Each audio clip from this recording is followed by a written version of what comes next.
Welcome to my maths class. आज हम अपनी मैथ्स की क्लास में कल्पित माध्य विधि से समांतर माध्य निकालना सीखेंगे। जैसे हमने पिछली वीडियो में प्रत्यक्ष विधि से सीखा था, उसी की तरह कल्पित माध्य विधि से भी है, सिर्फ एक स्टेप और ज्यादा करना है इसके लिए हमें।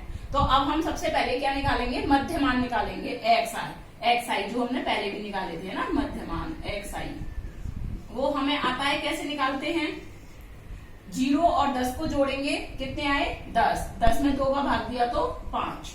अब 10 और 20 को जोड़ेंगे तो कितने आएंगे 30, 30 में 2 का भाग दिया तो 15।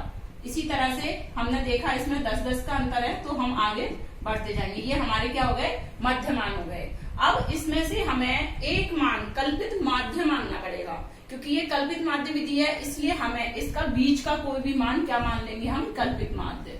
तो हमने माना, ये मान लिया कल्पित माध्य, है ना। कल्पित माध्य अगर हमारी 5 संख्याएं हैं तो सिंपल है, बीच का अंक आ जाएगा, है ना। जैसे तीसरा आ गया, अगर 6 होंगी तो तीसरा या चौथा कोई भी मान ले सकते हैं, इससे सवाल में कोई भी अंतर नहीं आएगा। आपका सवाल तीसरी संख्या मानोगे तब भी सही होगी और चौथी मानोगे तो भी सही होगी। तो अभी हमने, चूंकि हमारे पास में 1 2 3 4 5 थे, इसलिए हमने बीच वाला मान लिया। अगर 6 हो 7 हो तो भी हम आगे एक ऊपर नीचे भी मान सकते हैं। अब हम निकालेंगे डी आई बराबर होता है एक्स आई माइनस ए।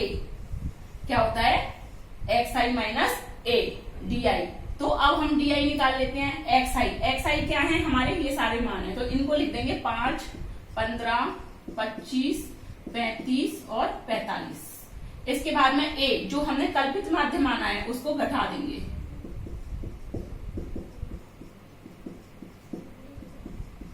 अब इनको घटा के लिख देंगे 5 माइनस 25, माइनस की संख्या बड़ी है इसलिए कितने बच जाएंगे, माइनस के 20। ऊपर के अंक हमेशा माइनस के बचेंगे, और जहां 0 आ जाएगा 25 माइनस 25 0, तो अब प्लस के बचेंगे। ये हमेशा इस तरह से बचेंगे। अगर आपने कुछ ऊपर प्लस नीचे माइनस कर दिए तो इसका मतलब कहीं सवाल में आपसे गलती हो गई है, इसलिए हमें थोड़ा सावधानी से करना पड़ेगा। अब हमें निकालना पड़ेगा एफ आई डी आई। चूंकि पहले हम समांतर माध्य निकालने का फॉर्मूला देख लेते हैं कल्पित माध्य की विधि से।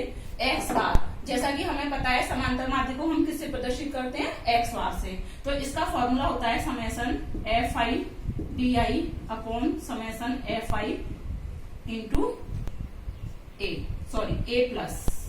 क्या होता है, ए प्लस एक्स बार बराबर A plus summation F I D I upon summation F I. Summation हमें पता है समग्र योग को प्रदर्शित करता है, यानी सारी संख्याओं का योग करना है। तो जैसा सूत्र में है ए हमारे पास आ चुका है, अभी हमें क्या करना है, एफ आई डी आई का योग करना है। इसलिए पहले एफ आई डी आई का गुणा करना पड़ेगा और एफ आई का योग करना पड़ेगा। ये है हमारा एफ आई। तो अभी हम एफ आई डी आई का गुणा करते हैं। ये एफ आई है और ये डी आई है, तो माइनस के 20 का 5 से किया तो माइनस के 100, ठीक है। अब 15 का माइनस के 10 से किया तो माइनस के 100, 15 हम 150। 25 का 0 से करेंगे तो 0। 35 का 10 से किया तो 350।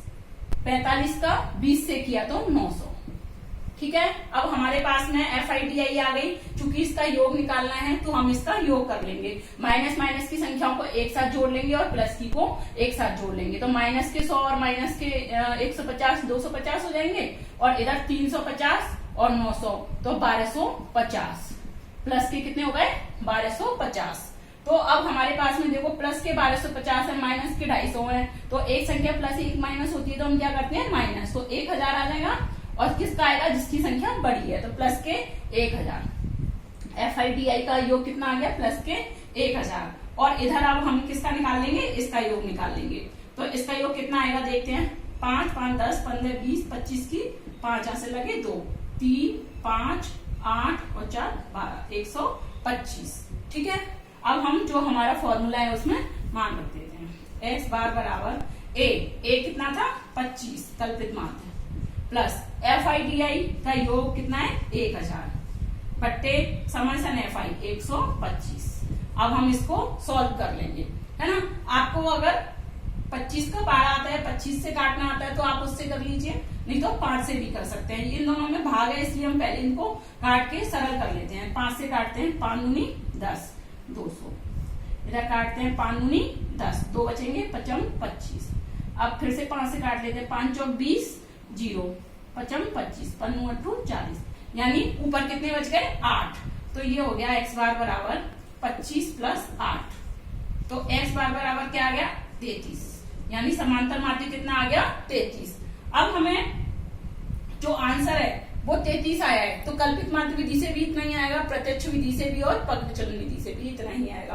तो ये तो थी हमारी सबसे पहले कल्पित माध्य विधि से। अब हम इसी में आगे पद विचलन विधि से भी कर सकते हैं। देखो पद विचलन विधि से करने के लिए हमें क्या करना होता है, xi मध्यमान निकालने होते हैं, उसके बाद di भी निकालना होता है ना, फिर निकालते हैं हम ui।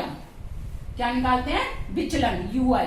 तो वो होता है ui बराबर xi minus a upon h। इसमें h का भाग और देना होता है। h क्या होता है, वर्ग अंतराल, जो प्राप्तांक है या जो वर्ग दिया हुआ है उसका अंतराल होता है। h बराबर वर्ग अंतराल और a बराबर होता है कल्पित माध्य। ठीक है, तो इसका फॉर्मूला भी हम पहले लिख लेते हैं जिससे हमें पता चले कि क्या क्या निकालना है। तो इसका फॉर्मूला निकालने के लिए x बार बराबर होता है a plus summation fi ui upon summation fi into h। ठीक है, चूंकि हम यहाँ h का भाग दे रहे हैं इसलिए फॉर्मूले में यहाँ क्या है, h का गुणा करना है। अब हमने xi माइनस a हम निकाल चुके हैं, यहाँ तक सिर्फ इसमें h का भाग देना है। तो h कितना है, वर्ग अंतराल 10 का, 10 से 20 कितने का अंतर है, 10 का। तो वर्ग अंतराल कितना है हमारे पास 10। तो इसमें क्या है, माइनस 20/10, माइनस 10/10, 0/10, 10/10, 20/10। इनको हल कर लेते हैं, -1 माइनस सॉरी आएगा -2 -1 0 1 और 2। अब इनको अब हम क्या निकालेंगे, fi ui, क्योंकि सब में हमें इसमें क्या चाहिए होता है, फॉर्मूले में समेसन fi ui। तो अब हम fi ui निकालेंगे। ये तो है हमारा fi। 5 का -2 से गुणा किया तो -10, 15 का -1 से किया तो -15, 25 का 0 से किया तो 0, 35 का 1 से किया तो 35, 45 का 2 से किया तो 90। ये मान आ गए हमारे पास में। अब हमें क्या निकालना है, समेसन fi ui। तो इनका योग कर देंगे, ये माइनस के 35 आ जाएंगे, है ना, और इधर 35 और 90 125। तो जब हम इसका माइनस के 25 और प्लस के 100 कितने 125 तो कितने बच जाएंगे, प्लस के 100 बच जाएंगे, यहाँ पर प्लस के 100।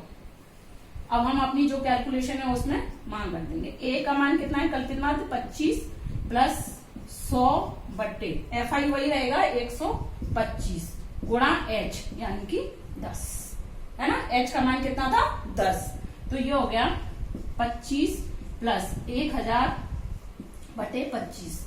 देखो सेम वही कैलकुलेशन आ गई ना, 125 वही कैलकुलेशन आ गई, 25 प्लस 1000 25। जब हम इसको सॉल्व करेंगे तो वो आ जाएगा 25 प्लस 8 33, यानी कि पद विचलन विधि से कितना आ गया 33। तो हमें सिर्फ ये याद रखना होता है कि जो कल्पित माध्य है उसमें di निकालते हैं, di बराबर होता है xi माइनस a, और जो पद विचलन विधि है उसमें हमें ui निकालना होता है। तो ui बराबर होता है xi minus a upon h। केवल हमें ये एक एक टर्म याद रख लें तो सवाल में पता रहता है कि हमें क्या निकालना है और किस तरह से करना है।